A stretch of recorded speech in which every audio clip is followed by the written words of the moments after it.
Hi, I'm live. It's Elliot Fishman. Hello, everybody.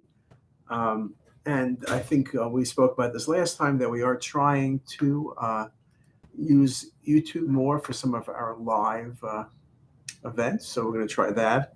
I know it's going to take a little bit of time getting people used to it. We have 34,000 approximately followers of our YouTube channel, and a lot more people do visit. We have millions of things posted. We don't have millions of things posted. We have millions of visits and probably over 10,000 things posted. Remember, all of our lectures, all of our cases, everything is up there, and we're creating new content all the time. Even when we do lectures, on Facebook Live, all of that stuff uh, is there. By the way, I did get a haircut, to those of you who make the comments. So, shaved, haircut, life is good, clean. What's new in CT is a good question. I think one thing is, during COVID, and we're at the back ends of COVID, I don't want to jinx it. We saw how important CT was, so whether it was early diagnosis of COVID pneumonia before we had the good tests, and then once the sputum tests or blood tests were available, nasal swabs were available, then CT was used to look at extent of disease and complications. We all learned those puffy ground glass infiltrates bilaterally without pleural effusions. Predominant mid to lower lung zones were kind of classic for COVID pneumonia. They're not 100% specific, but in the right context was the answer. So we got very good at doing those. So that became very, very important for us. We also learned that using AI for detecting COVID pneumonia, trying to distinguish COVID from other pneumonias. Now, a lot's been written. There's been some work in that, with some quality work, though a lot of it is, positive, negative. Well, that's fine, but that doesn't mean you can pick COVID pneumonia out from pneumococcal pneumonia based on AI. But a lot of work was done and is being done in that regard. I think that's important. COVID is just one of many infiltrates we see and we will see in the future. So perhaps if we could really get the AI down well enough to separate normal from abnormal, and DeepMind from Google has been very good at doing that, separating normal from abnormal CT scans. So the radiologist reads particularly when you're very busy, you read the abnormals and you leave the normals alone. I think DeepMind's results were pretty much that if you read a chest CT or a chest X-ray and said it was negative, you really were like 99% accurate. You didn't need to go back and read it. And in times of tight resources, that's a really good thing. We'll see how well that works out in bigger practices and more institutions. Again, it's always difficult when something's in one institution or a couple institutions to spread it around.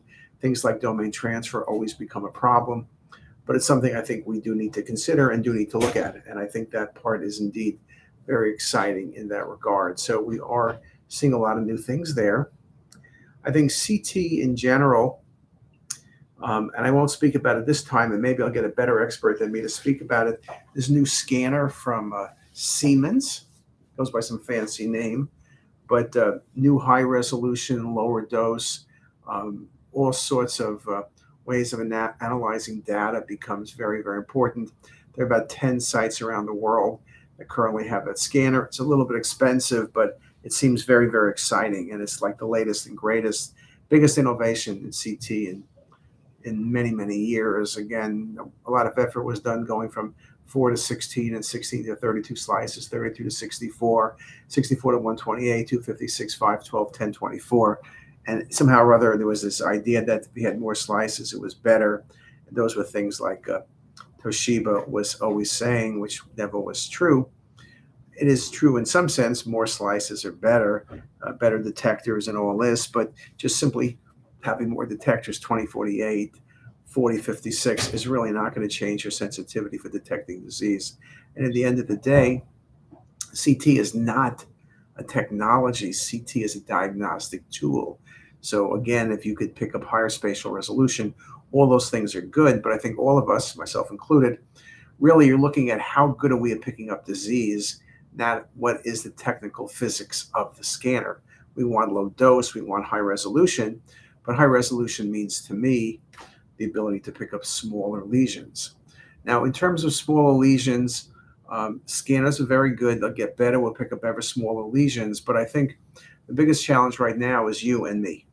Um, People are reading too many scans, too many slices, really getting overwhelmed. And so the miss rate is high. People before predicted a miss rate of 30% when a positive finding was present. That alone is high enough. Is it worse now? Who knows? But 30% would be terrible. One of the things we're trying to do is not just detect disease, but detect disease early. That's like in pancreatic cancer, where if you can detect disease early, instead of an 8% survival, you perhaps can have a 70% survival in very early lesions. The problem is it's hard to pick up early lesions, right? Maybe the most minimal textural changes. That's where we think AI is going to be a very big thing. And we are looking at AI, we're looking at texture mapping, we're looking at cinematic rendering, we're looking at radiomics, we're looking at all of the things that potentially can improve detection. Now, to do all that, it needs to be done by the computer, not by the radiologist. The radiologist is overwhelmed already. So we need to have things to help the radiologist, not to simply get in our way or create more havoc for us. And I think that's going to be the key with AI. We have seen good results. We're working now with Microsoft. I think that will prove to be a real potential. Uh, the biggest challenge for those of us in the academics, private practice, trying to do AI is computer scientists. Computer scientists are on high demand, whether it's the Googles or the Facebooks or the Apples or the Pixars or NVIDIAs, but also that whole world of finance, all the companies in New York, all those financial companies are trying to hire computer scientists for prediction models and everything else. So computer science is a great field to go into if you're looking for a job. It's even more jobs than for radiologists. And the other thing about computer science, of course, is just because you have a computer science degree does not mean you're good. It's one thing to do some computer science, to do some packs or do some basic stuff. That's very important, don't get me wrong. But it's rare the person who can come up with new ideas, new ways of doing things, new algorithms, better algorithms that really takes things forward. I've had the pleasure of working with many smart people. Derek Nye, who I've worked with on 3D for 30 years. It wasn't that he was a good computer scientist from Caltech or David Heath from Caltech with him.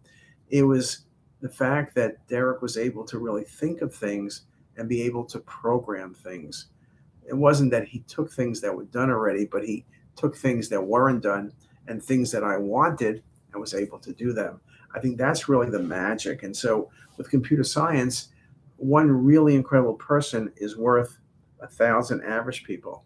If you look at things like a lot of the software from Microsoft or a lot of the Pixar stuff or almost any company, it's usually been a couple of people who've made that product. Then, you make it into the testing and everything else. It involves hundreds and thousands of people, the sales, the marketing, the packaging. That's thousands of people. But who's the person who programmed it, did the critical stuff, the critical mass? That's a couple people. Now, I will say, of course, again, the biggest changes in CT are going to be around AI. We need AI for early detection, classification, prediction models. We need all of that. I read a case today, I'm not sure I'm right yet, where it was felt to be on the outside pancreatic cancer. I'm sure it's autoimmune pancreatitis. I'm really sure. I'm like 99% sure. We'll see, we'll prove it. But that was a case where I think the computer would have recognized autoimmune pancreatitis. There was a case a couple of weeks ago that was an adrenal mass that I thought, in all modesty, was lymphoma, because I've seen like a million lymphomas look like that. People thought I was crazy, but they usually think that, but they questioned why I thought lymphoma. And I said, because I've seen it look like that. It's identical to every other case of primary lymphoma, and that's what it ended up being. Computers can do that. Computers can really expand the capabilities. Now, I'm in an academic center. I look at thousands and thousands and thousands of cases. Many people in private practice or smaller groups or big groups. They do CT, they do ultrasound, they do MR, they do plain films, they do fluoro, do a lot of things. They don't see the numbers. And so for them, the ability of the computer to say, hey, this mass looks like these 20, every one of them was a B-cell lymphoma, that's what it's going to be. And it's important because if you say it's an adrenal carcinoma, they can go in and do surgery. But if it's B-cell, the biopsy it. You don't want to biopsy a possible cortical carcinoma because you can spread disease. So you biopsy lymphoma, then you just treat it. The patient will do fine, hopefully.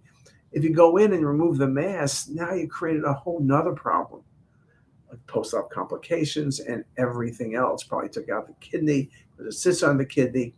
With chemotherapy, you'll be able to shrink the tumor, maybe have the tumor go away, take care of any remote sites that might exist that you're not visualizing. But all of that's the case. So when you ask me what's new in CT, it's everything. Yes, there's new scanners. Don't get me wrong, and I'll come back to that. But what's new in CT is everything that happens after the images get out of the scanner. We need to figure out a new paradigm for reading. You need to have AI. There's a bunch of good articles published. We published a good article with Alvaria Smith and JACR. There's a good article by an AJR about the legal aspects of AI. What's his name? I'm blocking out the person's name. His dad was chairman at University of Maryland. But, it's a really good article about why AI has a problem in the sense that how you didn't get it into practice. I'm giving a talk next week to the legal people in Maryland about the challenges of AI and how well you know when AI is ready for prime time. When does it become something you must do rather than something you can do and something that very few people do? That's an interesting question, but how do you decide that? That becomes very, very important. So I think there's lots of things we can do. There's lots of things we can think about, and that becomes very, very important. So I think looking forward, again, it's very exciting times. I think it's great to be in imaging. I think it's great to be looking ahead. I think we need to be looking at the changes that are really going to cause epic change in what we do and how we do things. I think it's very exciting. I think it's very exciting times. And on CTisus, if you look at our website, you'll see we have a whole section on AI. We post new articles. We're putting new lectures in. We're putting a lot of slides in the teaching file of things that are about AI. I think in this month, in the March teaching file, there's maybe 50 or 60 good slides on AI. So with that, I'll thank everybody for their attention. I hope you like this YouTube Live. We're in the studio live. And with that, I'm going to end the stream and say I hope you had a great day or having a great day. Thanks a lot.